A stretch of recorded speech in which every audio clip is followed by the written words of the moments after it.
Chegou a hora de se formar em teologia pela melhor opção das escolas teológicas que temos no Brasil. Eu estou falando da Faculdade Teológica Bethesda. Esse aqui é o material didático do seu curso fundamental e esse aqui é o certificado dele. Esse aqui é o material didático do segundo nível, o intermediário, e esse aqui é o certificado dele. Esse aqui é o material didático do último nível, do nível avançado, e esse aqui é o certificado dele. Veja que no primeiro nível o barro ainda está sem forma. No segundo nível, já dá para perceber que é um vaso aqui. E no terceiro nível, o vaso já está pronto. Quando você tem os 3 níveis de teologia, fundamental, intermediário e avançado, acontece isso aqui. O vaso fica preparado. E esse vaso é você, por isso a FTB tem um slogan, moldando vocacionados. Se você tem um chamado para trabalhar dentro do reino de Deus, a FTB é a melhor opção para a sua formação teológica. Agora presta atenção na oportunidade que a Faculdade Bethesda, junto com o Eu Acredito Podcast, está trazendo para você. Você vai fazer a sua matrícula sem pagar nada, vai estudar 4 anos, 8 semestres, 48 meses, mas vai pagar só 1 ano. São 3 anos estudando de graça, você paga só 12 mensalidades e o valor é o que é o mais legal, apenas R$ 149. E detalhe, o material didático, tudo isso aqui já está incluso, mas é só o começo. Tem videoaula, tem mentoria teológica todos os meses ao vivo comigo, tem tutoria teológica todos os meses ao vivo com o professor, tem material didático, como eu disse, incluso, e ainda você tem acesso a audiobook. Você clica no play e escuta tudo que está escrito aqui através da tecnologia lá na plataforma da FTB. Para se inscrever, é só clicar no link na descrição desse vídeo e concluir a sua inscrição. Estou esperando você. Olá, nação! Eu acredito na minha geração. Estamos iniciando agora mais um episódio do Eu Acredito Podcast. Você que chegou em nosso canal, seja muito bem-vindo. Não é inscrito, já se inscreva, ative o sininho de notificações, deixe o seu like, seu gostei e compartilhe com mais alguém. Assim fazendo, a plataforma vai compreender que o nosso conteúdo é relevante, de fato é, e por si só vai recomendar para mais pessoas. Você que já faz parte da nossa família de mais de 360 mil inscritos, muito obrigado por você fazer essa programação toda especial acontecer, até porque esse podcast acontece para você, por você e para mais ninguém, e tudo que fazemos aqui sempre é para a glória de Deus. Todas as semanas recebemos a esta mesa convidados especiais. Hoje não é diferente, porque eu tenho a alegria de receber mais uma vez aqui meu amigo, pastor Carlos Cardoso. Pastor Cardoso, seja bem-vindo mais uma vez ao Eu Acredito Podcast. Fala, pastor Fábio, fala geração Eu Acredito. Nós acabamos de gravar agora com o pastor Tassos, né? Não deu para transmitir ao vivo, problemas técnicos, mas agora estamos aqui ao vivo. E esse podcast vai ser uma benção. Vai ser uma benção, é. Eu peço aqui perdão porque divulgamos que o Dr. Tassos e o pastor Carlos Cardoso estariam juntos falando sobre Deus criou o mal. Se Deus é presciente, sabe de tudo e todas as coisas, logo ele sabia que Lúcifer se tornaria Satanás e Satanás o causador de toda maldade na humanidade. Então, por que Deus criou Lúcifer? Nós gravamos um conteúdo especial de 30 a 40 minutos no máximo com o Dr. Tassos Licurgo e o pastor Carlos Cardoso com essas temáticas. Então aguarde que até amanhã nós iremos soltar esse conteúdo especial para vocês. Não foi possível gravar ao vivo, mas fizemos a gravação deixando o conteúdo especial para vocês. E tem acontecido muita coisa, viu, gente? Nós estivemos na Rádio Mais FM, rádio do Bispo Samuel Ferreira, pela manhã no debate, e o bispo apareceu de forma remota, diretamente de Orlando, perguntando ao pastor Carlos Cardoso se é ele que anda pregando por aí, dizendo que o bispo é maçom. O pastor Carlos Cardoso confirmou que sim, e o bispo, para mostrar a grandeza do seu ministério, do seu chamado, da sua vocação, disse que não processou o pastor Carlos Cardoso por ser um irmão e etc. E naquele momento eu olhei para o pastor Cardoso, ele ficou vermelho, o coração acelerou, mas o bispo de fato mostrou uma grandeza, disse que o perdoava por ele estar pregando por aí. Até, inclusive, no Eu Acredito Podcast, viralizou um corte em que o pastor Carlos Cardoso, no Eu Acredito Podcast, havia afirmado que o bispo era maçom. E aí, pastor Cardoso, qual foi o seu sentimento concernente a essa fala do bispo liberando perdão para o senhor? É algo assim que a gente precisa esclarecer, né? A questão que existem muitas fontes que ligam a família Ferreira à maçonaria, né? Só que existe dentro do rito maçônico de iniciação, e é importante a gente frisar, que o maçom ele não pode negar que ele é maçom. Então, veja bem, a atitude do bispo de falar publicamente eu não sou maçom, ele está declarando que ele não é maçom. Porque se a pessoa nega que ela é maçom em público, ela automaticamente vai ser disciplinada pela maçonaria. Existe uma punição. Então, assim, imagine que você é maçom, Fábio, e eu pergunto para você, você é maçom? Aí você vai dizer, são coisas que estão dizendo por aí. Você não me respondeu. Agora, você afirmar publicamente eu não sou maçom, tem o agravo de disciplina. A pessoa ela vai ser punida e tal. Então, assim, eu já errei muito no meu ministério, né? E eu não me retratei lá com o bispo por causa do debate e tal. Ele liberou perdão, foi uma bênção. Eu digo assim, muitos pastores da Igreja Assembleia de Deus Madureira não me levavam a pregar por causa desse vídeo, né? E ele me perdoou, falou que eu estou autorizado a pregar em todas as igrejas Madureira do mundo, inclusive agora acabou de me ligar um pastor da Flórida, fechando uma agenda. Então, assim, é uma benção. E assim, errar é humano, né? Permanecer no erro é burrice. Tolice, né? Então, assim, eu reconheço pela postura dele de falar publicamente e confesso que eu fui preparado. A ideia, se ele me confrontasse no ponto de me dar a opção de falar, eu ia perguntar. Se o senhor falar publicamente que o senhor não é maçom, eu retiro minha palavra. Eu fui preparado para falar isso. Só que ele já se antecipou e ele antecipou. Disse que não era. Ele antecipou. Então, eu sabia que eu estava indo para a rádio do bispo em que ele aparece num debate. E que a gente já sabe dos bastidores que já havia aí um burbúrio, né, de eles estarem brabos pela fala. Então, eu já fui preparado. Então, eu já fui com isso na mente. Se ele me perguntar, eu vou perguntar. Se o senhor negar publicamente que o senhor é maçom, eu retiro minha palavra. Então, aqui no podcast, eu acredito que foi o vídeo que mais viralizou, eu retiro minha palavra. Então, o senhor se retrata, né? Sim. Da mesma forma que ele disse que te perdoava, mas o senhor não pediu perdão lá. O senhor pede perdão para ele? Perdão, bispo. Deus abençoe sua vida e vamos caminhar em prol do reino, né? Agora, o pastor Carlos Cardoso, o senhor há de concordar comigo que o bispo ele é uma sumidade no Brasil, e eu nunca, assim, eu não posso dizer que não existem líderes misericordiosos semelhante ao bispo, mas de forma pública, sim, a gente percebe que o bispo ele deu uma nova chance para muitos ministros, pregadores, pastores que hoje estão pastoreando a Adebrais. Ele estende as mãos. O caso mais recente é da própria missionária Isa Reis, que em público ele disse que a Isa Reis nada impede dela estar ministrando nas Adebrais, mediante a escândalos passados. Ou seja, ele mesmo disse que ela já foi tratada, já passou pelo processo. Isso poucas lideranças fazem no Brasil. E isso aqui é uma qualidade do bispo que a gente precisa ressaltar, né? A gente vê o seguinte, né? Eu tenho uma frase que eu carrego: nunca condene alguém pelo pecado que cometeu antes, porque você não sabe o que aconteceu entre essa pessoa e Deus hoje, né? Uma vez que Deus perdoa, está perdoado. E quem somos nós para atacar pedra? Só que o sistema religioso é cruel, principalmente o pentecostal. Então, no meio assembleiano, né? Porque pode ter duas visões. Primeira visão, ele abraça todos os pecadores. Mas será que não é o que Jesus faria? Né? Toda coisa ruim vai para Madureira. Tipo assim, não é um obreiro bom, não é um pastor bom, vai para a Assembleia de Deus Madureira. Mas não é uma alma.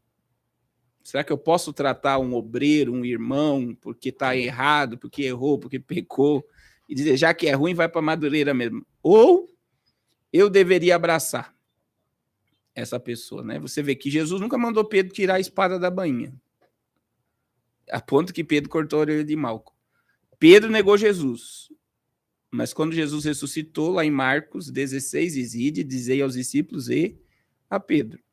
É louvável, né? Eu, pastor Carlos, dito muito isso. A gente tem que estar na hora de a gente soltar as pedras e acolher, porque tem muita gente ferida que precisa de acolhimento. E se for acolhida do jeito certo e aprender a ser tratado, né? Muitas das vezes o escândalo é ruim. E quando Deus expõe, como muitos obreiros, cantores e pregadores, o pecado, é porque já estava fedendo. Mas se Deus expõe é porque quer tratar. E se a pessoa deixa ser tratada, ela pode ser restaurada e ser um agente de cura ainda na vida de um monte de gente que viveu o que ela está vivendo. Então hoje o senhor também acabou soltando as pedras. Condenar para quê? O senhor soltou as pedras sobre isso, soltou, né? Não, a questão ali da fala, né, é o que eu estou falando. Existem muitos documentos ligando a família Ferreira à sociedade secreta. Então, assim, isso, né, em muitas falas pesado. Só que, é o que eu falei, um maçom não nega publicamente que ele é maçom. Então, a fala dele faz com que eu retire a minha palavra. E pede perdão ainda, E né? peço perdão ainda. Nobreza Você da sua está forçando parte. isso, mas... Não tô. É nobreza da sua parte. Não, eu reconheço que errei, como eu já me retratei, né? É o grande problema que, pelo menos eu tenho aprendido. Eu tive um problema com um pastor, que em uma live eu pedi também publicamente perdão a ele, porque eu expus ele em questão do negócio de geopolítica aí. Então, assim, muitas das vezes no âmbito ali de estar falando, você acaba e você nunca imagina que um vídeo vai viralizar. A gente sabe disso, né? Tem vídeo que a gente posta que a gente acha que vai viralizar, não viraliza. Aí você posta um vídeo que acha que não vai dar nada, esse vídeo chega onde você nem imagina. Mas, para mim foi bom e página virada. Como e a disse, gente a vida segue, né? A gente amadurece com os erros, né? Existe aquela questão, né? Existe o inteligente e o sábio. Mas isso também nos leva a uma lição de verificar bem as coisas e as situações antes de nós afirmarmos e falarmos, né? Por exemplo, quando você afirma, é até cabível de processo, porque entra como calúnia ou difamação. Mas quando você coloca como suposição, possivelmente, entendeu? Já alivia, né? Já alivia. Agora, uma afirmação sobre alguém, sobre uma ação, ou no caso dessa situação, afirmar que ele acaba sendo muito pesado se não tiver uma prova cabível a ponto de dizer que é. Então, tem pessoas, por exemplo, que está dizendo, pastor, o senhor poderia ter ficado sem essa, se o senhor não afirmar. Que as pessoas, o que mesmo minha esposa acabou de me ligar, como é que você está? Eu falei, eu estou ótimo. O que as pessoas falam ao meu respeito não determina quem eu sou. Então, eu não me abalo pelo que as pessoas falam. Mas foi nobreza também da parte dele de esperar esse momento que aconteceu. Sim, eu acredito que ele entrou proposital para fazer o que ele fez, né? E eu fui sabendo que isso poderia acontecer. Ponto que eu fui preparado, que se ele me confrontasse, eu iria dizer, se o senhor negar publicamente que o senhor é maçom, eu retiro minha palavra. Mas ele se antecipou. E ele se antecipou. Mas, ô pastor... Então, imagine, eu sei o peso do que eu falo. E como eu assumi que falei. Assumiu, né? E está assumindo aqui. Estou assumindo que e se retratando, né? Sim, com certeza. Mas a partir desse momento, por exemplo, o senhor cometeu um equívoco. O senhor não cai em descrédito em suas afirmações geopolítica a partir desse equívoco cometido de ter afirmado algo de uma pessoa que ele não é? Não, eu não vejo por esse lado, porque daí as pessoas só ver quem me acompanha sabe o rumo das coisas do que eu falo, né? Então, assim, uma coisa que eu não retiro, que a maçonaria está dentro da igreja. Isso eu não retiro. É um fato. É um fato. E em todas as denominações. Todas as denominações, a maçonaria está lá? Está presente. Isso eu não retiro. E isso é público, né? Então... Mas aí eu volto àquela pergunta que as pessoas me batem constantemente quando eu pergunto isso. E qual é o problema de um pastor ser maçom, pastor? A ideia de um pastor ser maçom, primeiro que é uma sociedade secreta. Então, veja bem, o que é satanismo? A palavra satanismo original é tudo que é feito em oculto. O que é a maçonaria? É uma sociedade secreta que a iniciação dela você se compromete a não falar nada do que acontece dentro dos ritos. E dentro da subida de degraus, você não pode falar nada do que acontece lá. Você fez um juramento com uma espada no pescoço, com venda nos olhos, com a calça rasgada, camisa rasgada. Quer dizer, existe todo um ritual que você não pode falar nada. Então, tudo que é feito lá é oculto. E tudo que é oculto é satânico. Outra questão é a iniciação da maçonaria, que quando o camarada bate na sala, né, que o grau, quem recebe, né, vamos dizer, o pastor lá da loja maçônica, o líder da loja maçônica, vamos tirar pastor, apesar que tem muitos, vamos lá, ele vai dizer, quem é que está batendo na porta? Aí os auxiliares vão gritar, é um ser que está saindo das trevas e quer entrar na luz. Então, na minha visão, um pastor dizer que está nas trevas e quer entrar na luz e a luz é a maçonaria, ele está negando a sua salvação.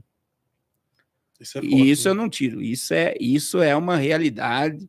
Aí existem as questões, né? Até lá no meu Instagram tem um documento da Igreja Presbiteriana Maçonaria, do racha que houve por causa dos pastores maçons, batistas e a maçonaria. A Igreja brasileira, batista brasileira, começou numa loja maçônica. A Igreja Batista. No Brasil. E o próprio Augusto Nicodemos da Presbiteriana Sim. havia dado um alerta dizendo que a Presbiteriana não aceitaria mais pastores maçons. Ministros maçons. Ele está afirmando e não conseguiu tirar, tá? A ideia era tirar, mas não conseguiu tirar. Então, a partir de agora, na Igreja Presbiteriana, pastores maçons não podem mais assumir a igreja. Mas eu até falei lá no debate para o bispo que foi muito bom esse posicionamento dele. Ele não deve justificativa para ninguém. O bispo ele é grande, ele tem uma grandeza extraordinária no Brasil e no mundo. Agora mesmo foi inaugurada a Debrais em Orlando, coisa linda, uma multidão. A Debrais está praticamente em todos os lugares do mundo. Ministros, homens de Deus, pregando o evangelho, ganhando vidas. Igrejas abençoadíssimas sob a liderança do bispo. Não deve justificativa. Mas ele vir em público e falar que ele não trouxe esclarecimento e luz para muitas pessoas. Cai por terra o que as pessoas ficam disseminando por aí, né? Sim, cai por terra e ele lava a honra dele, né? Porque ele nunca falou. E aí vem a importância, né? A Deus tem seus meios de trabalhar. Porque você falou, o que você falou para ele? Que você sempre ouviu falar, não só... Não é só o senhor que fala. Muitas pessoas fazia essas afirmações. Eu falei lá no debate. E agora ele vindo e trazendo clareza, afirmando, não sou, agora não tem nada contra ele, meu irmão. Pode até o diabo vir acusar ele, ele fala, não, já tem aqui, eu disse que eu não sou. Igual o pastor Silas Malafaia também, o pastor Silas Malafaia contou no Eu Acredito podcast, pai dele, né? Que um vereador tinha dado para ele uma placa, alguém mal intencionado colocou o logo da maçonaria e espalhou nas redes sociais, associando o pastor Silas Malafaia à maçonaria. Então ele falou, não, eu não sou maçom. O bispo agora também veio e falou, o bispo Abner, aí citou mais uns 2 homens, nós não somos maçons, e falou de todos os ministros da Madureira que não são maçons. Então aqui cai por terra qualquer narrativa e qualquer acusações do inimigo, e que Deus continue abençoando a vida do nosso bispo, que é uma referência na nação brasileira. Que Deus abençoe o bispo. Que Deus abençoe. Mas a maçonaria precisa ser combatida de dentro da igreja, na sua visão? Com certeza. Infelizmente, a gente vê que está... por exemplo, no Mato Grosso, teve uma reunião de líderes evangélicos e irmãos evangélicos da maçonaria. Então, ela está presente em todos os lugares. E, por exemplo, isso eu vi, isso que eu estou falando aqui, posso falar, não sei o nome do pastor, mas em Xerém, no Rio de Janeiro, tem uma igreja batista, o pastor é maçom, e ele fala no púlpito que todo mundo deve ser maçom. Ele fala? Fala publicamente. Então a maçonaria não é tão ruim assim, não? Como eles falam. Mas é aquela questão, né? Existe toda uma disciplina, todos os rituais, mas a gente sabe que os degraus que vão subindo, o conhecimento que vai se adquirindo, é um afastamento da verdade e da palavra de Deus. Eu não lembro quem eu recebi no podcast que atribuiu a frieza da igreja contemporânea, a letargia espiritual, ao aumento de maçons dentro da igreja, tomando conta até do movimento pentecostal. Aí a pessoa falou que esse advento da maçonaria dentro das igrejas pentecostais está diminuindo o fervor espiritual da igreja, a manifestação do Espírito Santo. Na sua visão, esse aumento do advento da maçonaria da igreja está nos levando, de fato, a esse advento de frieza? Eu não ligaria, né? Mas são pessoas pesadas, né? Que têm influência, né? Se tem posto de liderança, influencia sobre o povo. Isso a gente não pode negar. Então, mas existe N questões, que o afastamento da verdade é um sinal do fim dos tempos, né? Então, a gente não pode negar que a apostasia está ligada à volta de Jesus, e a apostasia é um sinal da vinda de Jesus. Um pastor ser maçom, o crente achar que é normal ser maçom, é apostasia. E isso traz esfriamento e afastamento da verdade. Mas tem muita influência. Muito. E nós, é fato que Jesus está às portas, né, pastor? Então, nós estamos vivendo esse tempo de apostasia, não só correlacionando a maçonaria, mas o aumento de disseminação de heresias, filosofias humanas, doutrinas de demônio. O povo, de fato, está se apostatando e abandonando a fé. E isso aqui não está correlacionado apenas à liderança da igreja, mas as pessoas que se dizem ser igreja estão arrumando doutores que façam cócegas em seus ouvidos, né? A gente está vivendo um tempo... Essa semana Deus tem falado muito comigo sobre Jeremias 2,13. Jeremias 2,13, Deus está dizendo que a nação de Israel cometeu 2 pecados. O primeiro pecado, se afastaram dele a fonte de água viva. Segundo pecado, criaram cisternas rotas, cisternas rachadas que não seguram água. Então, veja bem, a gente está vivendo num tempo no cristianismo de crentes com cisterna. Eu vou explicar. Todas as cidades na Palestina, elas eram feitas próxima à água, porque a pessoa tinha que ir no rio buscar água para trazer para sua casa. E isso era um movimento diário. Você tem que ir lá todo dia pegar água para você comer, para você beber, para você lavar a roupa e tal. O que eles fizeram? Eles criaram cisternas para pegar água da chuva e não precisar ir na fonte. O que Deus estava dizendo?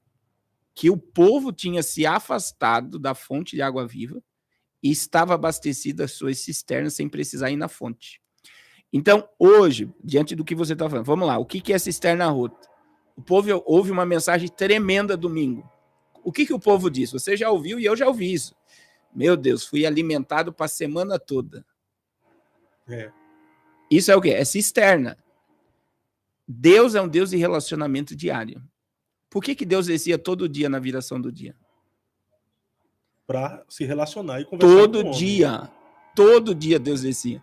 O maná era para todo dia, não podia guardar maná, porque Deus queria ensinar o povo a ser totalmente dependente dele. Tem que vir na fonte todo dia.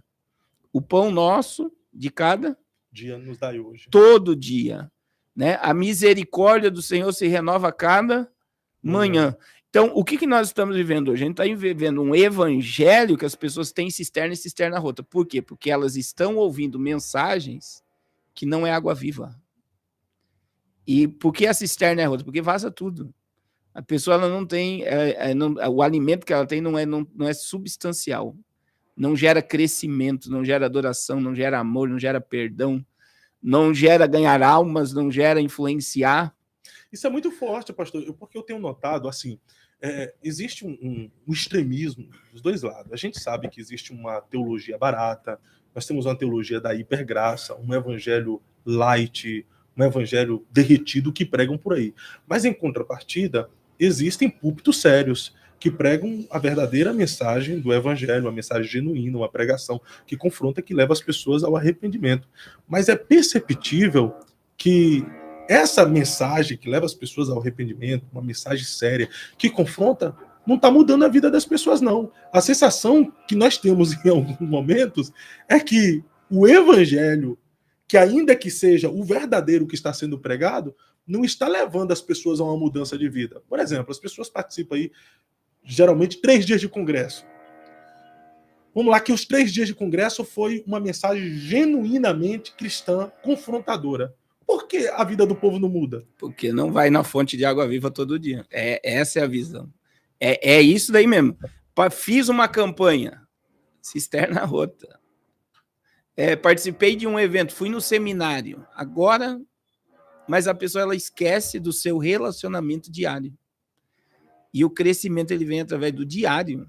Não é só ouvir, é praticar. É praticar, é você viver a palavra. É você pôr em prática na sua vida, é você criar um hábito de orar, o hábito de ler a Bíblia, o hábito de buscar, o hábito de ter um relacionamento profundo com Deus. Isso está sendo quebrado. E eu sempre digo, as pessoas estão vibradas em pastores. O pastor, meu pastor prega muito. Maravilha. Mas você está crescendo? Eu, quando fui pastor de igreja, eu falava no púlpito para o povo, se vocês não estão crescendo aqui, saiam daqui e vá para um lugar para vocês crescerem. Porque estar no corpo de Cristo é para você crescer. Tremendo. É que as pessoas hoje também estão em busca de gurus espirituais. As pessoas querem que alguém pague o preço por elas. Porque é o instantâneo, né? A nossa mente está sendo programada para o instantâneo. Elas não querem jejuar, elas querem que alguém jejua para elas. Sim. Elas não querem orar, elas querem que alguém ora por elas, né? Então, a vida delas não muda com o sacrifício dos outros, a não ser com o sacrifício de Cristo na cruz. Mas elas também agora precisam também viver a praticidade do evangelho e da palavra, né, pastor? Tem muita gente que vive dos outros, do testemunho dos outros, da experiência dos outros, e não tem a própria experiência. Porque não vai na fonte de água viva. Quer dizer, 2 pecados Israel cometeu contra mim. Me abandonaram a fonte de água viva e criaram cisternas outras. Ter o guru, ter o revelador, ter aquele, né, que nem tem um camarada no Espírito Santo. Se eu acompanhei uma ligação, onde você está congregando? Eu não estou congregando em lugar nenhum, eu tenho uma profeta, eu ligo para ela todo dia, ela lê um versículo para mim e ora por mim. Quer dizer, ele tem alguém e vive por aquele alguém, como se fosse o guia espiritual dele, não é o Espírito Santo. Quem é que nos guia? O Espírito Santo e a palavra, não é as pessoas. Mas é isso que está acontecendo com esses influencers também, né? Antigamente, os influencers contratavam um babalorixá, um pai de santo, pessoas de outra religião. Há um tempo atrás eram os videntes para dar um direcionamento, para apontar destino, o que fazer, para onde ir. Hoje em dia, você pega os influencers, eles estão contratando profetas, né? Nos aniversários, tá indo o quê? Os profetas. Agora mesmo teve até um influencer, Lucas Guedes, que ficou chorando nas redes sociais porque a Cassiane havia combinado de ir no aniversário dele e desistiu de ir depois. Porque parece que eles querem se apegar com um pastor como desencargo de consciência das suas atitudes para não ter compromisso, quer dizer. E o revelador faz esse papel. Esse que é o problema da cisterna outra. O revelador, ele vai falar tudo que a pessoa quer ouvir. O dia que ele falar para a pessoa se arrepender, abandonar o pecado, ter uma vida de comunhão com Deus, aquela pessoa abandona aquele revelador e vai atrás de outro. Forte isso aí, né? Não quer mudar de vida, né? Ela quer alguém que aprove o erro dela. Essa é a verdade. O caso do Ítalo Santos, por exemplo. Sim, tinha uma profeta. A Vitória não revelou, a Renálida não revelou, aí precisou o Felca revelar. E você vê, estava tão nítido, e aí que teve pastores que falaram, um monte de cristão consumindo aqueles conteúdos. Por quê? Porque tem uma pessoa influente no meio gospel que está dando sombra para o pecado desses camaradas. Então, veja bem, por mais que não pareça, mas a influência, ele está indo num culto, de sempre ter uma pastora orando com ele, de ele estar cantando um hino, de ele dar um carro para a pastora, de a pastora fazer o casamento. Então, tudo influencia o gospel com esse miticismo, achar que não tem nada a ver. Seguir essas pessoas e achar que está tudo bem. Então, essas pessoas não têm comunhão com Deus, porque a partir do momento que eu tenho comunhão com Deus, o desejo do abandono do pecado é natural. Eu quero agradar. Então, se eu estou no gospel e amo viver uma vida pecaminosa, eu preciso voltar para a fonte de água viva. Eu estou vivendo de cisternas rotas. E que avivamento é esse que nós estamos vivendo na igreja brasileira? Que as irmãs, e glória a Deus pela vida delas, né? São servas de Deus, chamadas pelo Senhor, têm um ministério incrível, a ponto de conseguir lotar estádio e colocar mais de 65 mil pessoas em um estádio, mulheres ainda, e ainda pago, entendeu? Isso é um avivamento. Uma igreja tem a capacidade de fazer a virada do ano através de uma das redes televisivas com maior número de audiência, que é o SBT, faz a virada de lá em um estádio. Nós aparentemente estamos vivendo um avivamento, mas que avivamento é esse que não está mudando a vida das pessoas? Como dizia Paulo Júnior, O avivamento que a igreja brasileira vive promove o pecado, parece. E é libertinagem, né? Infelizmente tem muito fogo estranho, né? Infelizmente. A gente sabe, por exemplo, um evento como no Maracanã que foi feito, a estrutura por trás, o investimento foi muito grande. Não chega num número daqueles ali sem muito marketing, muita estrutura. Muito investimento. Sim, teve muita... Se salvou almas, eu vou pegar aquela linha que eu sempre pego. Se Jesus estivesse na Terra, Jesus ia proibir? Não ia. Deixa que pregue. O que importa é que o evangelho seja pregado. Né? E aí vem a questão crítica, né? Do que foi pregado, do que foi ministrado, do que foi orado. E eu, como defendo essa visão de arrependimento, eu não vi. Eles oraram na bandeira do Brasil, não há espaço para arrependimento. Esse que é o problema. Não existe avivamento e despertamento genuíno sem o abandono do pecado. Não existe avivamento sem arrependimento. Então, tudo que foi feito é motivando as pessoas.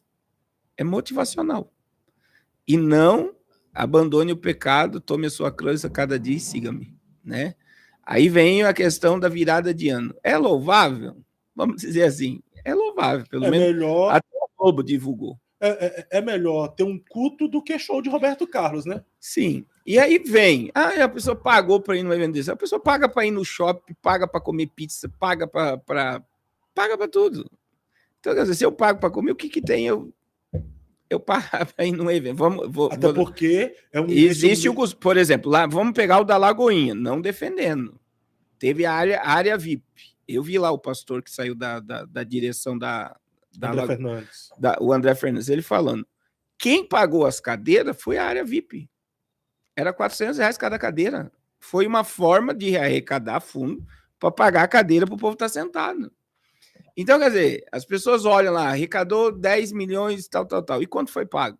Quanto sobrou disso? Então a pessoa vai colocar só no valor que entrou e esquece de tudo que foi gasto. Aí o problema é que o povo quer saber também aonde as irmãs, o que as irmãs estão fazendo com o dinheiro que restou para elas. Os irmãos não podem ser abençoados também, não? E aí, se as pessoas que estão lá, então, né, vamos lá, né, se sente bem, ouviram o evangelho e aconteceu algo na vida delas, porque todo milagre acontece pelo nome de quem? Jesus. O nome de Jesus foi invocado. Pode ter acontecido milagre, pode ter acontecido cura, alguém pode ter um encontro com Jesus, então a gente não pode colocar Deus dentro de uma caixinha a dizer que Deus não fez nada num ambiente desse. É até pecado. Porque tem pessoas até que estão na inocência. Imagine um novo convertido cheio de Deus naquele lugar. Ele vai se derramar, ele vai dobrar o joelho, ele vai chorar. Porque é emocionante. Você vê o Maracanã lotado e todo mundo adorando a Deus. E é melhor do que o Maracanã lotado assistindo aquele Flamengo. time ruim não, lá, não é Flamengo. Ruim. Assistindo o Flamengo e idolatrando o jogador. É melhor o Maracanã lotado, o povo adorando a Deus, do que aquela idolatria do urubu. Vamos colocar e ponderar aqui que é light, tá? O que foi ministrado tudo é light. Deus operou, houve manifestação, houve, mas é um evangelho light. Eu assisti muito cruzada do Billy Graham, e as cruzadas do Billy Graham não tinha mover, não tinha nada. A mensagem que o Billy Graham pregava, eu vou colocar muito simples. É muito simples. O que toda a mensagem que Billy Graham pregava era muito simples. Só que carregada de unção. Quando ele fazia apelo, era uma multidão correndo para o altar. Porque entendia, né? Uma preparação houve por tudo aquilo dali para que aquelas almas fossem salvas. Então, eu preciso diferenciar o show, o light, do verdadeiro evangelho. Mas Deus trabalha no meio do light também. Em síntese, na sua visão, a igreja brasileira precisa de mais arrependimento e menos evento? Com certeza. Com certeza. Hoje, a gente vê, por exemplo, o âmbito político, né, que está demais. Né? A política... ela começou a fazer parte da nossa vida. Eu não vejo na igreja um posicionamento de arrependimento. Então a igreja quer porque quer que a direita volte para humilhar a esquerda e para achar que agora nós vamos ser defendidos da agenda progressista, agenda woke, tal. Quer dizer, a gente teve 4 anos de um governo de direita e não conseguiu. A minoria fez um barulho enorme a ponto que tá aí, a minoria fazendo barulho. Então, assim, eu não vejo um posicionamento de arrependimento nos líderes evangélicos do Brasil. Eu não vejo. E a única forma de Deus trazer um mover é através do arrependimento. E eu tenho falado, acho que faz uns 10 dias que eu estou falando isso, a gente está no propósito de jejum, e Deus colocou isso muito forte no meu coração. É isso que eu quero. A gente muitas vezes quer colocar Deus dentro de uma caixinha e acha que Deus só age daquela forma. Então eu comecei a orar. E estou pedindo para as pessoas orar assim, dizendo: Senhor, eu quero fazer parte do teu movimento nessa última hora. Porque Deus continua se movimentando. Senhor, se o Senhor for fazer algo nessa geração, não faça sem mim. Eu quero fazer parte. Eu quero estar disposto a fazer parte do que o Senhor quer fazer. Não é melhor do que eu ficar cheio de pedra na mão e atacando para todo lado? Então, quer dizer, Deus tem suas formas de trabalhar. Eu, uma vez, fui evangelizar numa Cracolândia, eu vi pessoas recebendo comida e levantando ao céu e orando. Você acha que Deus recebe uma oração dessa? Sim, né? Sim. Gratidão. Gratidão. E é difícil as pessoas ver Deus na rua. Agora, outra coisa que me confronta muito, né? Essa questão do assistencialismo. A gente ajuda muito, né? Mas muitas das vezes só o pão não é suficiente. Então, por exemplo, o brasileiro tem muito costume de dar esmola. O brasileiro é conhecido por dar esmola, porque tem um monte de gente pedindo dinheiro na rua. O brasileiro dá. Mas a gente, como igreja, dá também. Mas onde está o amor no dá? Então, muitas vezes, entrega por entregar, porque já se tornou um costume. Mas muitas vezes, o que aquela pessoa que está recebendo a tua esmola, ela quer atenção, ela quer amor. Então, a gente, muitas das vezes, está dando muita esmola, mas pouco amor. E é por isso que não está havendo mudança. Dentro do nosso meio também. A gente está com muitas pedras, ou estamos criando mecanismo de achar que estamos agradando a Deus. A gente tem que tirar a armadura, dizer: Deus, eu quero fazer parte do teu mover nessa última hora, e que haja que comece por mim. Um arrependimento, uma mudança, e que comece por mim. Se a gente ficar esperando pelos outros, nunca vai acontecer nada. Ô pastor, eu gosto muito do assistencialismo da igreja. É interessante. Existem cidades e até estados que a igreja dá mais assistência para os menos favorecidos do que o próprio estado. Então a igreja faz aquilo que o estado não faz. Porém, este não é o papel primordial da igreja. O papel primordial da igreja é pregar o evangelho, é levar a mensagem do reino. O assistencialismo é uma consequência, é a prática do evangelho pregado. Então a gente não pode simplesmente nos tornar relevante dando assistência aos menos favorecidos e não fazendo a nossa parte de pregar o evangelho do arrependimento. Então eu percebo também que tem muito assistencialismo e pouca pregação do arrependimento. Sim, cara, pregação do reino. Olha a revelação, Mateus 25. Jesus vai dizer aos que estão na direita: vinde benditos do meu Pai, possuí por herança o reino que vos está preparado desde a fundação do mundo. Aí Jesus começa: porque tive fome e me deste de comer, tive sede e me deste beber, estive nu e me vesti, estive preso e enfermo fosse ver-me. Aí, olha que coisa tremenda. Olha que coisa tremenda. O povo que vai entrar vai dizer: quando nós te vimos nu, quando te vimos com fome, quando te vimos com sede, quando fomos te visitar.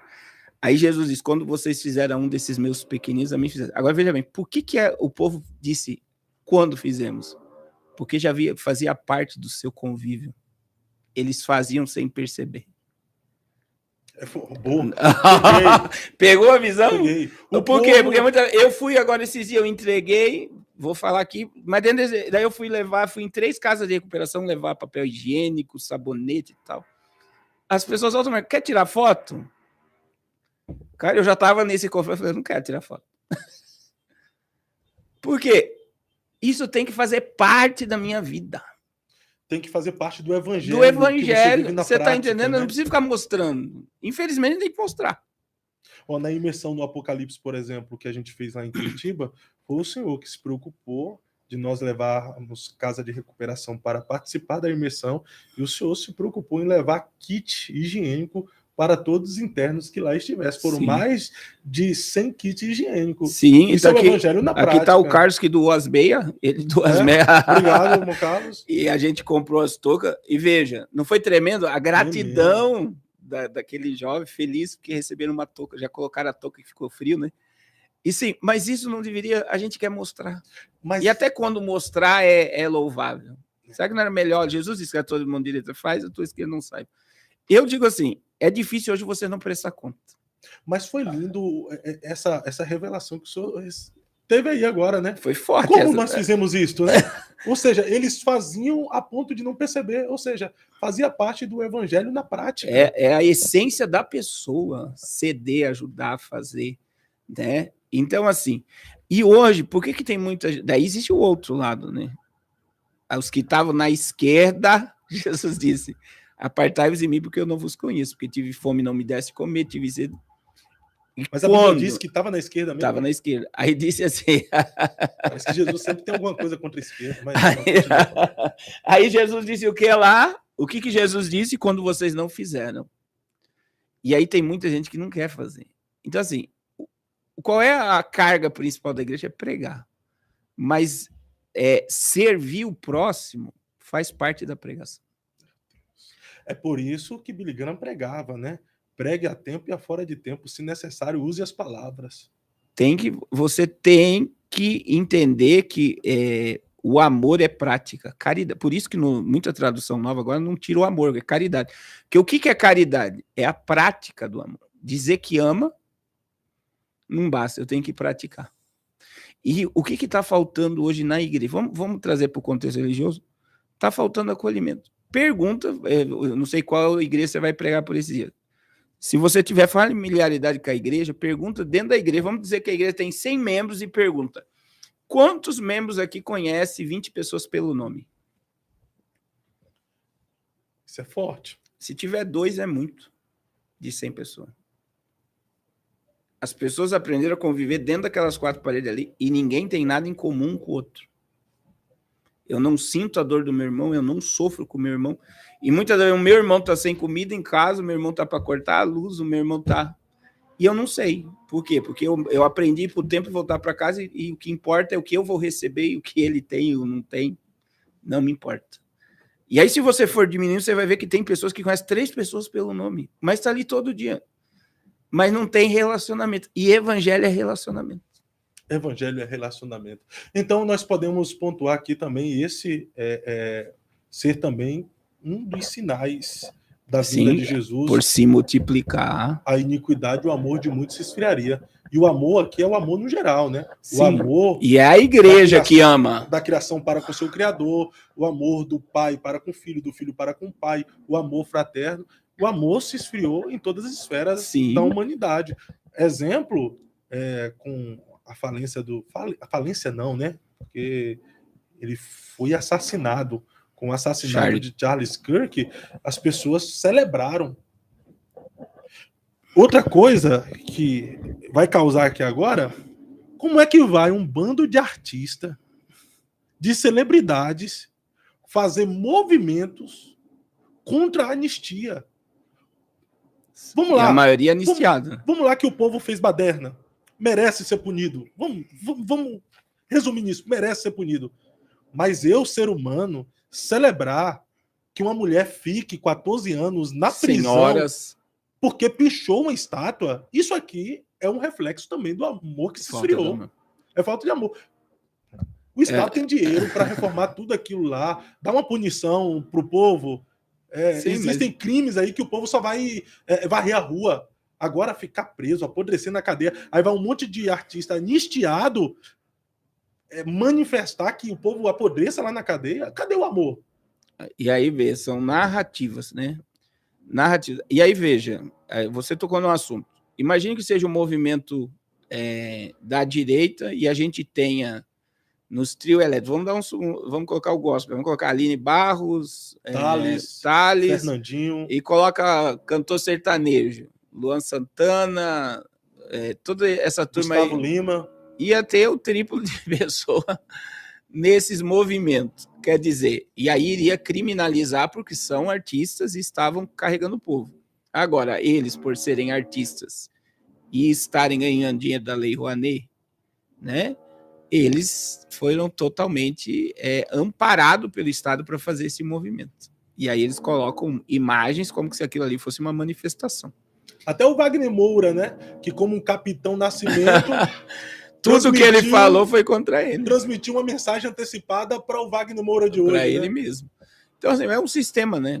O entretenimento, ele é usado como futebol, é usado como novela, como artistas, como esses livros, são tudo usado para usar o povo como massa de manobra. E foi o que aconteceu. Não tira isso. Então, hoje a gente está vivendo uma crise existencial no meio evangélico. Existe outra frase muito forte. Isso que é bom fazer jejum, né? Que a gente está num jejum, a gente está numa pegada de leitura. E eu li essa semana o seguinte: por que a igreja ela é falha? Por que a igreja falha? Porque eu estou dentro dela. Essa é verdade. Porque a igreja é imperfeita. Porque ela é imperfeita porque eu estou lá dentro. Não ia mudar muito a situação da igreja, porque os crentes se acham os caras. Se fosse só Jesus, a igreja seria perfeita, né? Mas eu tô lá, quer dizer, existe a igreja perfeita aos olhos de Deus, através do sangue de Jesus nós somos justificados. Mas muitas das vezes eu quero achar imperfeição. A palavra imperfeito foi boa. Eu quero achar imperfeição em homens que são seres humanos como eu. Que achar perfeição, né? Sim. Em homens que são seres humanos. Que nem eu errei. Vamos supor que eu errei na questão do bispo lá. Errou, depois fui exposto, foi tratado, eu errei. Mas por quê? O pessoal do Fuxico Gospel lá já tá te batendo, né? Deixa eles lá. Agora, o que acontece? Eu errei, porque eu sou ser humano. Eu não sou dono da verdade. O único dono da verdade é Jesus. A única verdade absoluta que existe no nosso meio é Cristo. E por isso a ele é a glória, né? Então, assim, a gente quer achar perfeição onde a gente nunca vai encontrar. Agora, veja bem, quando eu entendo que a igreja é imperfeita porque eu estou lá, o sistema religioso é imperfeito porque eu estou lá, quando eu entendo que há um mover de Deus e eu quero fazer parte, não muda tudo. Em vez de eu querer esperar pelos outros, eu quero fazer parte. É a última hora, Jesus está às portas, mas eu quero fazer parte. Deus tem um movimento para essa última hora, Deus tem almas para salvar, Deus tem um mover. Mesmo sendo imperfeito, eu quero ser participante da igreja. Eu quero estar do lado de Jesus e pronto. Eu quero meu ser lugar igreja, é o pedreiro. Eu quero viver com Jesus. Eu quero ser Maria. Eu quero ser Maria. Pecando ou não, quero servir a Jesus. Eu quero estar aos pés da cruz, né? Eu não uso os erros alheios para me frustrar com Cristo e colocar culpa na igreja. A igreja me feriu. Eu odeio aqueles negócios que coloca como banner. Me perdoe se a igreja te machucou. A igreja não machuca ninguém, não. Quem machuca são os homens falhos, seres humanos. A igreja é perfeita, sem mancha, sem mácula. Entendeu? A igreja não tem que pedir desculpa, perdão. Seres humanos ferem seres humanos. Seres humanos ferem seres humanos. Pessoas feridas ferem pessoas. Pessoas machucadas machucam pessoas. Mas, ao mesmo tempo, pessoas que foram curadas por Cristo, ele usa para curar pessoas, né? Curar pessoas. Então, a gente está esperando, muita gente está esperando o mover. A gente não tem que esperar o mover, a gente tem que ser parte do mover. Né? Porque essa ideia sempre desse avivamento mundial na última hora é como que se diz, as pessoas estão numa expectativa que o Espírito Santo vai descer e aí elas vão se mover. Não, eu preciso me mover. Eu preciso que esse evangelho, quando o Senhor, que eu te dei de comer, que eu te vesti, que eu te visitei.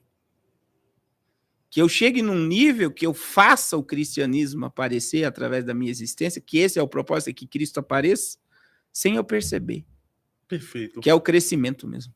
Perfeito. Pastor, além desses sinais nos bastidores, no meio de nós, chamada igreja, há sinais geopolíticos também, né? O Lula teve na ONU. Criticou as sanções. E ele foi criticado, né? Também. E foi criticado ou elogiado? Porque o Trump elogiou ele, né? Primeiro ele falou de toda... Na realidade, o Trump utilizou de uma tática para trazer ele para a mesa. E ele fugiu da mesa, né? Então, veja bem.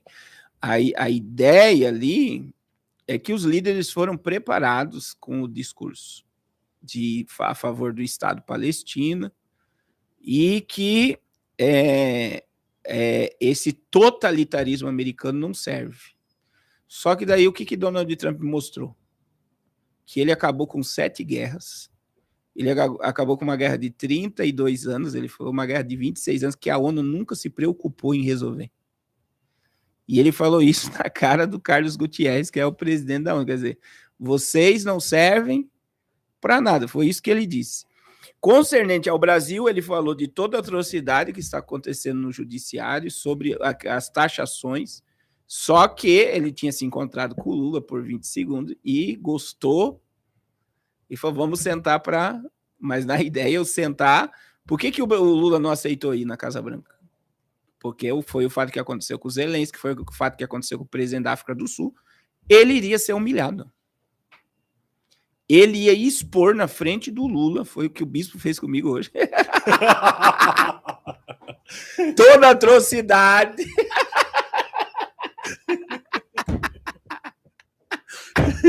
Você gosta, né? Pega água para mim. Ele iria expor na cara do Lula toda a atrocidade que ele está fazendo com a questão da narrativa.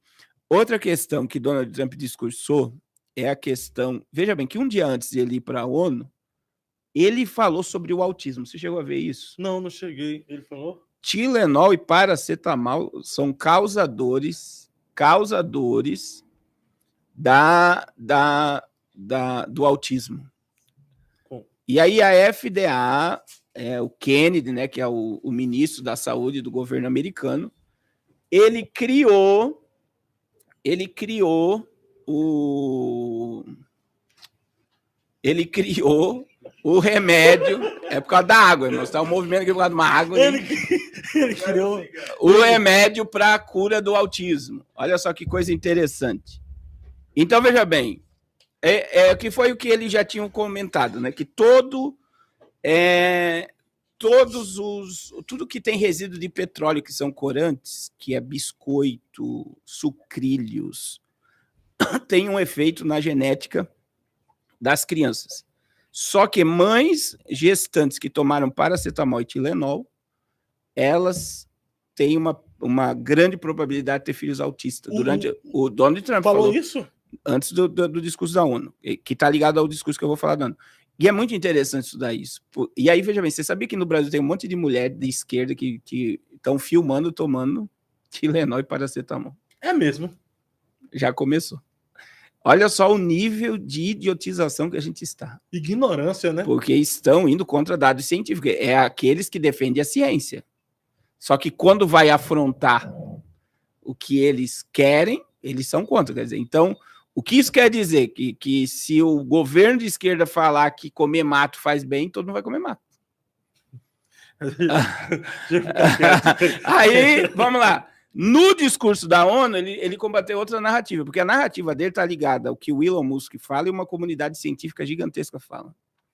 Aquecimento global é uma narrativa, não existe aquecimento global.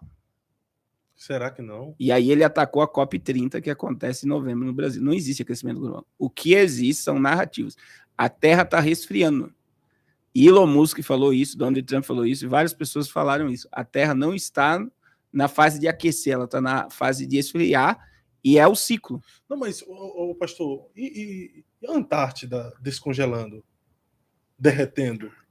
Não existe degelo. O que a NASA está fazendo lá? Dizendo que há teorias que está derretendo e vai aumentar o nível do oceano. Isso. Não é isso? Então, por que os bilionários, por exemplo, tivemos um incêndio no Havaí que foi para queima de arquivo sobre o caso do Didi lá. Quem que comprou aquela área foi só os bilionários e milionários. Então, veja bem, existe o incêndio da Califórnia, existe o incêndio do Havaí. São dois incêndios diferentes. No Havaí existia uma área gigantesca de nativos que não saiu de lá de jeito nenhum. E aí existe a ideia do incêndio criminoso. Tudo que foi azul, é só vocês dar um Google aí, vocês vão ver que não é teoria da conspiração. No incêndio do Havaí, no incêndio da Califórnia, tudo que tinha teto azul, tudo que tinha reflexo azul não derretia. Laser não derrete luz azul.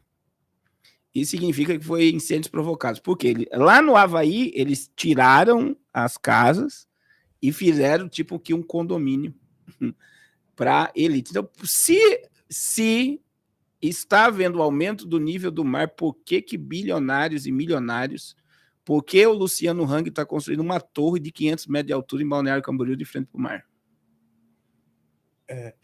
Então são narrativas. Muitas vezes até para desvalorizar e alguém ir lá e comprar os imóveis. Mas a própria Bíblia já não havia alertado sobre esse tempo que a terra estava gemendo com dores de parto, falando a respeito de aquecimento global, da destruição do meio ambiente. Aí existe o outro lado, né? Que daí existe a por exemplo, o que aconteceu em São Paulo.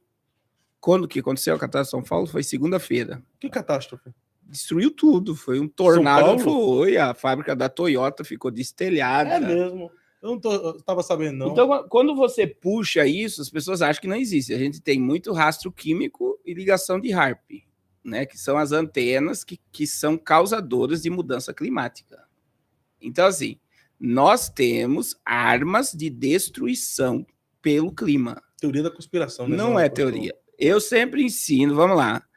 Dubai chove. Quem é que faz chover em Dubai? Dubai é deserto. Eles jogam um produto na nuvem e chove em Dubai. A China está em seca. Eles jogam bombas na atmosfera, nas nuvens e criam chuva. Então imagine que o que é usado em Dubai eu pegar e potencializar em 100 sobre São Paulo. E aí eu tenho uma prova. Pega aí Carnaval de 2020. Comercial da Skol. A Skol tirou a chuva de São Paulo para o povo pular Carnaval e jogou a chuva para Cantareira. Tá no comercial. Tem um comercial da Skol lançando produto químico e limpando o céu de São Paulo. Aí gerou uma catástrofe na Cantareira. Rapaz, e eles não conseguem limpar o Rio Tietê, né? Para continuar a narrativa que o meio ambiente está sendo poluído. E aí você vê, e a gente precisa olhar isso. Se eles conseguem tirar a chuva para o povo pular Carnaval, toda ação há uma reação, consequência. O que aconteceu no Rio Grande do Sul, por exemplo, eu acompanhei. Estava vindo uma onda de ar quente. Ela veio lá do Amazonas, ela desceu ali pela Argentina, Uruguai, Paraguai, foi descendo. Chegou lá no Uruguai, ela subiu pelo Rio Grande do Sul e ela ia subir. Quando chegou exatamente em Santa Catarina, levantou um paredão. E aquela corrente com chuva, ela ficou parada em cima do Rio Grande do Sul. E, de repente, foi tudo destruído em horas. Quem viu, era coisa assim, absurda. Você olha lá, imagine um rio chegar Eu fui lá. Você olhar para um poste e saber que a água foi acima do poste. Em áreas assim. E aí existe toda uma questão. Então, tudo é criado. Existe mecanismo de criar. E se você puxar aí no Google Antena HAARP, você vai ver que no Brasil a Antena HAARP está no Maranhão. Meu Deus. Até comentaram aqui agora, aqui na Bahia, os donos de lavouras cacaueiras fizeram nucleação de nuvens. Isso, para faz chover, o agro faz chover. De cacau para amenizar os efeitos do El Niño. O que é El Niño? O El Niño gera um monte de catástrofe climática, que gera seca, gera inundação, gera chuva e tal. É efeito climático, El Niño. E essas coisas estão acontecendo diante dos nossos olhos e a gente não está percebendo. Mas veja, Trump falou algo, a Terra está resfriando, mas eles têm armas para mudar o clima. Jesus sabia que essas armas existiriam? Ele sabia, né? É por isso que ele diz, Lucas 21, 25, haverá sinais no sol, na lua, nas estrelas. E Jesus diz assim, na terra haverá angústia das nações, em perplexidade pelo bramido do mar e das ondas. Aí Jesus disse, homens desmaiarão de terror na expectativa das coisas sobrevirão ao mundo, porquanto os poderes do céu serão abalados. Então se verá o Filho do Homem vindo uma nuvem com poder e grande glória. Aí verso 28, eu gosto do 28. Jesus disse, ora, quando começarem a acontecer essas coisas, terremotos, maremotos, tsunamis, enchente, catástrofe, levantai a vossa cabeça e olhai para cima, porque o dia da vossa redenção se aproxima. Então, Jesus falou de terremotos em vários lugares, e a turma aí que fica, sempre teve terremoto. Pegue gráfico, né? Hoje tem o ChatGPT que dá um show no Google. E outras, tem a Grok agora do Twitter, vai lá e coloca gráfico de terremoto de 1990 a 2025. Você vai ver que só sobe. E outra coisa, os sinais descritos por Jesus ali em Mateus 24 nunca aconteceu todos de forma simultânea como está acontecendo agora. Simultâneo, tudo ao mesmo tempo, né? Guerras, rumores de guerras, maremoto, terremoto, enfim, pai contra filho, filho contra... Tudo está acontecendo de forma simultânea. Mas se a gente falar, pastor, que é o homem que está causando tudo isto, como é que a gente explica o princípio das dores? Seria a própria natureza ou o homem que causaria os princípios das dores? Então, veja bem, eu sempre digo, a Bíblia é um livro profético. E a Bíblia precisa se cumprir. Quem é que Deus usa para cumprir a Bíblia?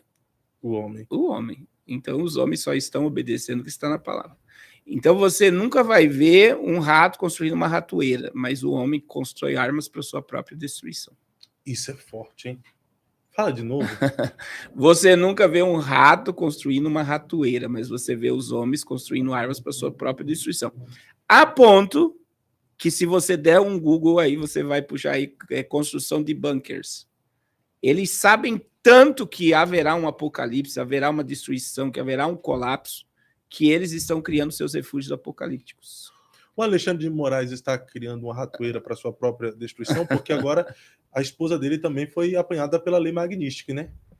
Eu estava vendo isso, Fábio. É muito importante a gente falar isso porque a lei Magnística foi aplicada na Venezuela. Também. E não deu em nada? A Venezuela não está lá. Então, existe o lado que você vê, não está acontecendo tal. Existe uma coisa que eu não vejo muitas pessoas falar. Por exemplo, a questão bancária. O Banco do Brasil já está estudando a possibilidade de perder 50 mil clientes no exterior para manter as contas dos ministros. Eles estão dispostos a isso? Agora, presta atenção no que eu vou dizer, que é pior do que isso.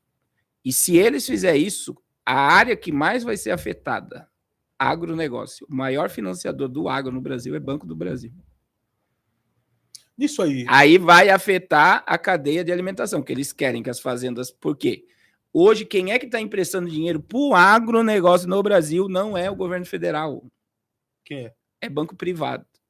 E o juro do banco privado é muito maior do que o banco federal. Então, o que está acontecendo? Os fazendeiros vão se endividar e a terra deles vão ser tomada pelo governo. E é uma agenda, que é a falta de alimentação, entre aspas, o controle sobre a comida.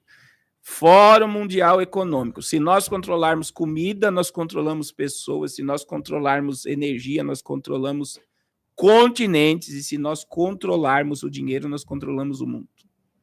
São 3 agendas: controle de alimentação, energético e dinheiro. E tudo isso está sendo controlado. Nisso aí, na sua visão geopolítica, o Brasil pode se tornar uma Venezuela? Imediatamente não. Os estudos dizem que se nada acontecer, que eu acho que vai acontecer, 5 anos vira uma Venezuela. 5 anos? Daqui 5 Mas anos. O que você acha que vai acontecer? Que a direita volta em... Esses dias eles fizeram só uma pesquisa do Tarcísio como presidente e as bolsas explodiram.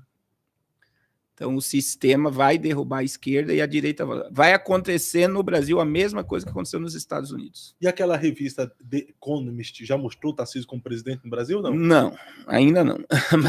mas é cedo, mas vai mostrar. Ela acerta tudo, né? Sim. E a gente vê o seguinte, para ver que o Brasil, a gente já citou isso aqui, acho que é um dos vídeos mais viralizados, que é a questão do Michel Temer voltar para a cena do... Né? Que foi muito forte, não foi? Aquilo ali foi forte. Dá curto-circuito. Falar disso aí, dá curto-circuito, internet cai. Será que a gente fala aqui?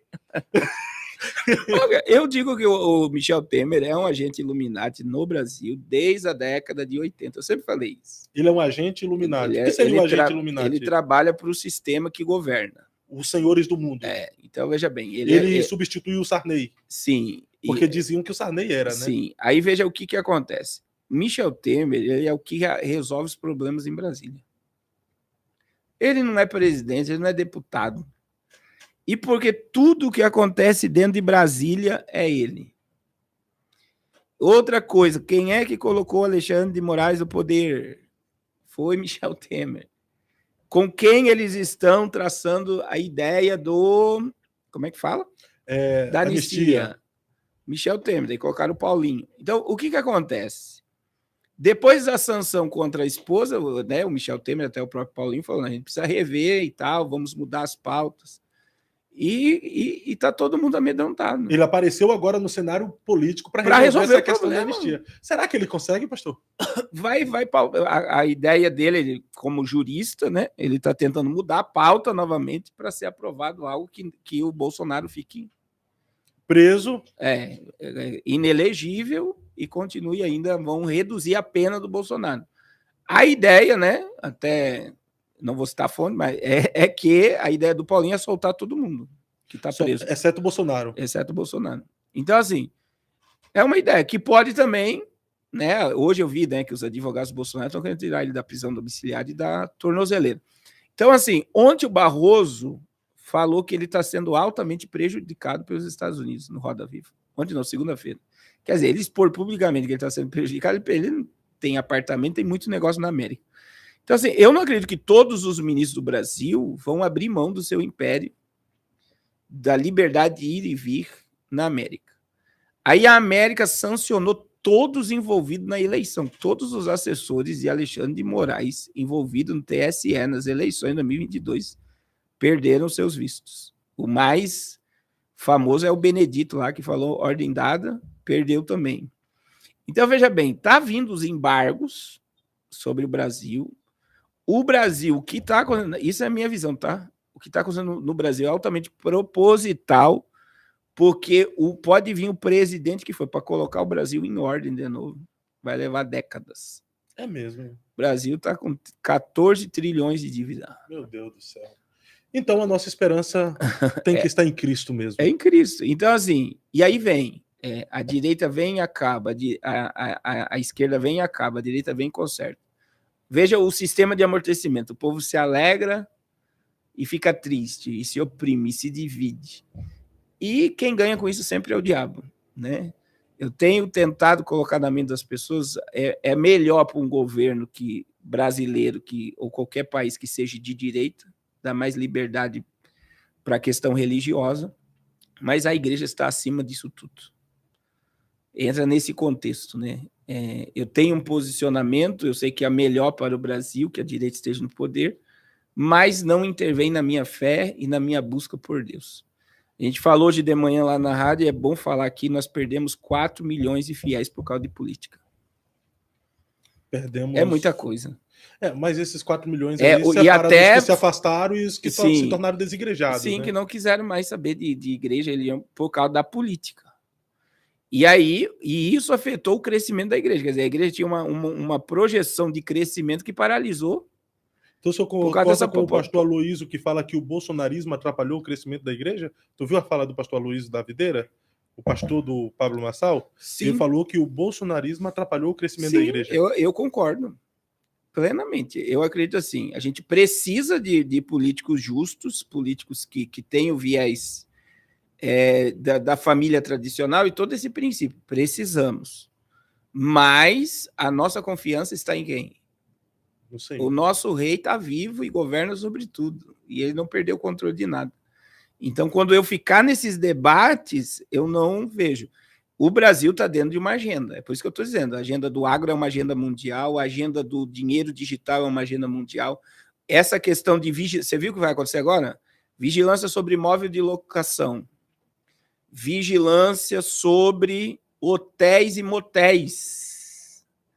Todas as pessoas que tiverem acesso a um hotel e um motel vai ter registro no governo federal. Eles estão criando uma teia de rastreio. Isso já existe na Europa, isso já existe nos Estados Unidos, isso já existe na China. O Brasil, vamos dizer, que estava atrasado e agora está entrando dentro do sistema. Então vai continuar acontecendo. Por quê? O mundo está sendo preparado para o anticristo. E a igreja precisa estar pronta para a vinda de Cristo. Então tudo isso é um cenário montado para o governo mundial. Sim. O governo mundial já está acontecendo, pastor? Já está acontecendo.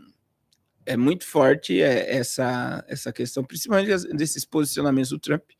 Veja, na ONU, todo mundo lá discursou e tal, queremos Estado da Palestina, fim do que está acontecendo de Gaza e tal.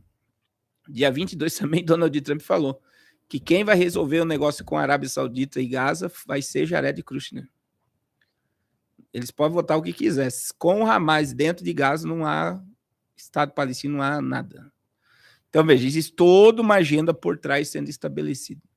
Na minha visão, né, volto a falar, o Oriente Médio se prepara para o Messias, que é o anticristo, e o mundo caminha para um caos. O anticristo aparece e resolve o organiza caos. Esse caos. Cavaleiro do Cavalo Branco. É por isso que ele é o Cavaleiro do Cavalo Branco. E qual seria a mensagem de Deus para essa geração, mediante a tudo que nós estamos vivendo? O que eu acabei de dizer, eu quero fazer parte do teu mover nessa última hora. A gente tem que se desprender mais da terra e nos encher mais do céu e nos envolver mais nas coisas do céu, porque a vinda de Cristo é eminente. A qualquer momento Jesus pode voltar. Pastor, mas com tudo acontecendo diante dos nossos olhos, não é visível e perceptível que a grande tribulação está vindo aí, nós iremos passar por ela? Não acredito, né? Eu continuo no meu mesmo posicionamento. Porque nós estamos, eu estou vendo que o irmão tá se desviando. Não, nós estamos sendo participantes deste cenário que está sendo montado. Sim. O senhor acredita que nós seremos arrebatados a qualquer momento? Ou nós iremos ver a manifestação do anticristo e aí, no meio da grande tribulação, seremos arrebatados? Ou nós iremos ver a manifestação do anticristo?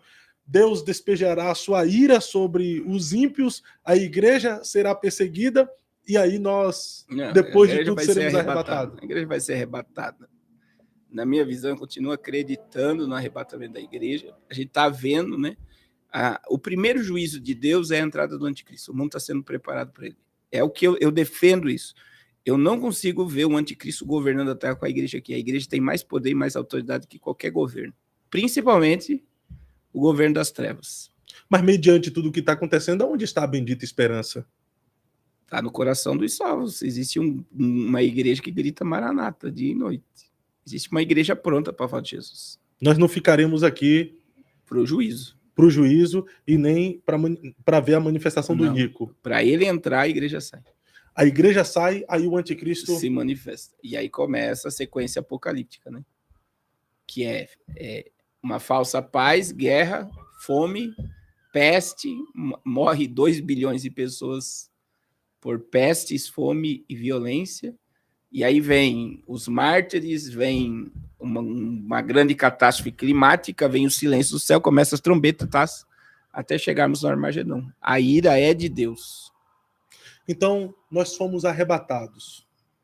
Esse podcast vai ficar aqui esse conteúdo. Vai continuar pregando. Vai continuar. O povo está na internet procurando saber o que aconteceu e está desesperado e tal. Entrou aqui no Eu Acredito Podcast, olhando para aquela câmera ali, qual seria a mensagem do pastor Carlos Cardoso e eu, que estamos na glória, para as pessoas que estão nos assistindo agora? Não se submeta ao sistema e à marca da besta. Seja resistente, nem que se for morrer por amor a Cristo. Não se submeta ao sistema. E tem como resistir? Tem, eu até a morte. Vai ser solto um demônio com cauda de escorpião que vai açoitar a humanidade. Mas quem quer o céu não vai se submeter ao governo do anticristo. João viu uma multidão, né? Com vestes brancas no céu. Os mártires da grande tribulação é uma multidão. Se fosse hoje, não vou dizer a salvação antes da igreja. A minha visão dessa visão tribulacionista é que se fosse hoje, se salvaria muito mais almas na grande tribulação do que a igreja aí dos últimos 50 anos. Porque muita gente, sabendo que Jesus veio e ficou, não vai se submeter ao governo do anticristo. Perfeito. Pastorzão, você tá olhando no relógio aí, tá igual o pastor Silas Malafaia. Deu 30 minutos, pastor Silas Malafaia no podcast. 30 minutos! Aí ele olhava, deu uma de desentendido e vamos mais. Aí ele falou, deixa eu responder a última pergunta, senão... 1 hora. Mas sei que o senhor tem compromisso. Obrigado por mais uma vez. Eu vim compartilhar um pouco do muito que Deus tem depositado em sua vida. E que bom que deu certo esse podcast aqui, viu? Deus abençoe. Muita gente interagindo conosco agora, mais de 1.500 pessoas comentando, um monte de pessoas. O povo te ama aqui no Eu Acredito Podcast, né? O povo te ama. Obrigado pela sua audiência, obrigado por sua interação, obrigado por você fazer o Eu Acredito Podcast acontecer. Se você não é inscrito em nosso canal, se inscreve aí agora. 30 segundos para você se inscrever. Deixe o seu like, deixa o seu gostei, enquanto você se inscreve e deixa aí o seu like. Hoje nós estamos gravando a partir do M13 Studios, fica aqui na Praça Pedro Lessa, número 110. E se você deseja fazer um podcast, entre em contato com o pessoal do M13 Studio, o pastor Jonatas Almeida, o adorador na praça, que foi a conexão para nós estarmos aqui. Tem a Rafaela, que está cuidando de toda a organização. É um estúdio novo, né? Novo. E M13 Produções, né? M13 Produções, você pode procurar. E se você deseja fazer o seu podcast, entre em contato com o pessoal, pastor Jonatas Almeida, e venha tirar o seu projeto do papel e fazer acontecer aqui também o seu podcast. Eu estou procurando aqui um link para eu disponibilizar, porque o YouTube está de sacanagem, desculpa a expressão, não está notificando todas as pessoas que são inscritas em nosso canal, até aqueles que ativaram o sininho de notificações. Está desinscrevendo também. Né? Todas as vezes que nós entramos ao vivo, eles não estão notificando. Então, talvez por isso que você não está recebendo aí a notificação quando nós entramos ao vivo. E aí eu criei um grupo no WhatsApp, porque antes de começarmos todos os podcasts ao vivo, nós mandamos lá no grupo do WhatsApp para você clicar no link e já vir direto pelo nosso canal. Se eles não te notificam, nós te notificamos lá no grupo do WhatsApp. Cadê esse link? Cadê esse bendito link? Vai no grupo e pega o link direto do grupo, copia. Tu sabe copiar lá? Eu não sei, eu sou ignorante nas redes sociais. Cadê? Tá no grupo? Entra no grupo, clica na imagem. Ontem eu consegui. Que luta. Ontem eu consegui facinho. Deixa eu ver se tem aqui. Cadê? Aqui, ó. Vou mandar o... Conseguiu? Não. Eu tenho o grupo aqui. Manda Ai, Deus. Então você participa lá do nosso grupo no WhatsApp. Eu não consigo. Adicionar membros. Vamos lá. Conseguiu? Conseguiu ali? Não, eu não consigo. Não conseguiu. Você tem que ir aqui, ó. Vamos lá, vou te ensinar aqui, ó. Tá. Você vai aqui, clica no grupo aqui. Aqui tá convidar pessoas pelo link. Daí convidar. Tá, deixa eu ver aqui. Aqui, ó. Vamos lá. Convidar pessoas pelo link. Aonde? Daí. Toma aqui. Me ajuda, que o senhor é dos grupos do WhatsApp. Pastor Cardoso tem uma igreja online. Se você está sem congregar, vai para aí. Como é o nome da igreja online lá, Pastor Cardoso? Eu sou igreja. Eu sou igreja. Não. Aí, já está copiado. Já está copiado? Ó, pessoal, estou disponibilizando para vocês aqui agora o link do nosso grupo no WhatsApp para você fazer parte do nosso grupo. Aqui, ó.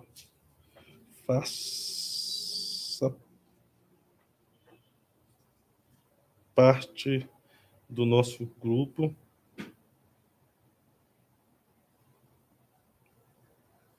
Nosso grupo aqui, ó. Disponibilizei o link para vocês aí agora. Só clicar no link que vai direcionar já ao nosso grupo no WhatsApp. Aí você vai ser notificado por mim, por nossa equipe, todas as vezes que nós estivermos ao vivo. Muito obrigado por sua audiência, obrigado por sua interação, obrigado, Otávio, que ficou aqui na técnica hoje, ao Marcel, obrigado, pastor Jonathan, Jefferson, Carlos nos prestigiou aqui hoje. Obrigado, tá, Carlos? Alegria poder estar contigo, é uma bênção, sempre abençoa o pessoal lá, né, pastor? Eu ganhei uma jaqueta linda do irmão Carlos. E eu não trouxe para esse frio aqui de São Paulo. Ele tá passando frio de bobeira. Eu vou nessa. Amanhã, com a graça de Deus, estaremos de volta com o pastor Presley Camargo.